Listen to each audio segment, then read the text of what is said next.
बिस्मिल्लाहिर्रहमानिर्रहीम। मेरा नाम डॉक्टर फैसल है। आज हम बात करेंगे, अगर आपके घुटनों में दर्द होते हैं तो कौन सी ऐसी वर्जिश है जो कि घुटनों की दर्द बढ़ा सकती है, घुटनों की ग्रीस और कम कर सकती है, घुटनों की कार्टिलेज को कम कर सकती है। ये कितनी हैरानकुन बात है कि वर्जिश से घुटनों की ग्रीस खराब हो जाएगी। हालांकि हमने तो साथ आगे वर्जिश से घुटनों की ग्रीस ठीक हो जाती है। गलत वर्जिश से उल्टा आपकी वो जो स्पीड है ना घुटने खराब होने की, वो बढ़ जाएगी। इस वीडियो को गौर से देखिएगा। अगर आपके घुटनों में न दर्द होती हैं, बहुत सारे लोग हैं ये वर्जिश करते हैं। सो उसमें उसमें वजह ये, अब ये जो देख रहे हैं ना आप इमेज, घुटनों में जो ग्रीस कम होती है ना, तो इस तरह की इंजरीज हुई होती हैं, यानी घुटने आपस में रगड़ रहे होते हैं। तो आपने जो वर्जिश नहीं करनी, वो वर्जिश है कि आपने इस तरह सीधे बैठ के, इस तरह से जो हम अपनी टांग को सीधा कर रहे होते हैं, ये हमने नहीं करना।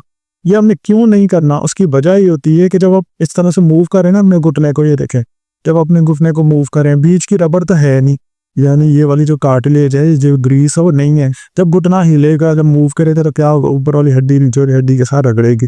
जब ये रगड़ेगी तो फिर क्या होगा, फिर दोनों की रगड़ से वहां पे इंजरी होगी, चोट लगेगी। अब चोट से क्या होगा, फिर घुटना इस तरह का हो जाएगा, यानी कि इंजर्ड हो जाएगा। अच्छा, अब ना ये डिपेंड करता है कि आपकी घुटनों की ग्रीस का प्रॉब्लम का स्टेज कौन सा है। स्टेज 1 है, 2 है, 3 है, 4 है। 4 और 3 के अंदर तो अगर ये वर्जिश कर रहे हैं आप, पेन भी बहुत ज़्यादा वर्जिश करते हुए पेन होगी। दूसरा, अगर आप 1 और 2 के अंदर है, उसके अंदर ना इसको करने का एक तरीका होता है। वो करने का तरीका ये है कि आपने अपने पाँव के साथ यहाँ पे बांध लेना है वेट, यहाँ पे वजन बांध लेना है। वो और से देखें, यहाँ पे वजन बंधा हुआ है, ठीक है, इस टांग के साथ नहीं बंधा हुआ, यहाँ पे वजन बंधा हुआ है। तो आपने वजन बांध लेना। जब आप वजन बांध लेंगे ना, उससे क्या होगा, उससे ये होगा कि जब आपका घुटना, यहाँ पे नीचे वजन बंधा हुआ है, तो ये नीचे की तरफ खिंच जाएगा, यानी कि इसमें छोटा सा गैप आ जाएगा, यानी कि खला आ जाएगा।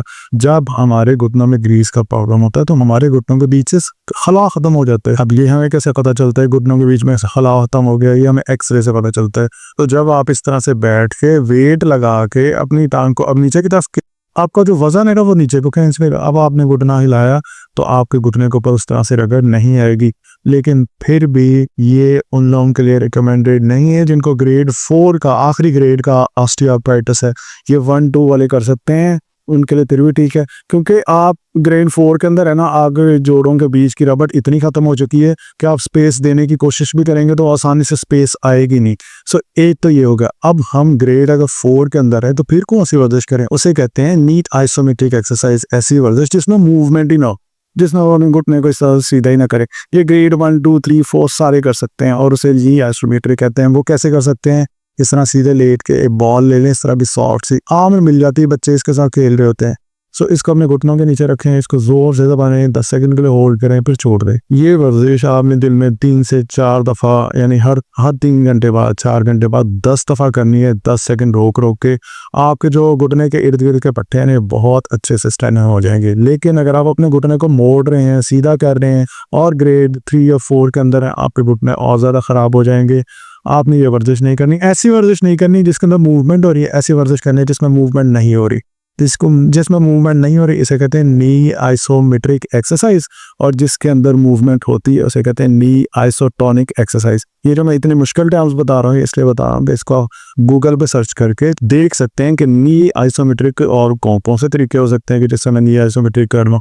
अगर आपका कोई क्वेश्चन है नीचे कमेंट्स में पूछ, और अगर आप देखना चाहते हैं घुटनों की ग्रीस के लिए कौन सी ऐसी खुराक है जो मुझे खानी चाहिए, इस पर मैंने बड़ी डिटेल में वीडियो बनाई है, साइड पर भी आपको शो हो रही होगी, नीचे मैं लिंक भी दे दूंगा, इसको क्लिक करके आप इस वीडियो को देख सकते हैं। Thank you so much for watching this video. Please subscribe to this YouTube channel.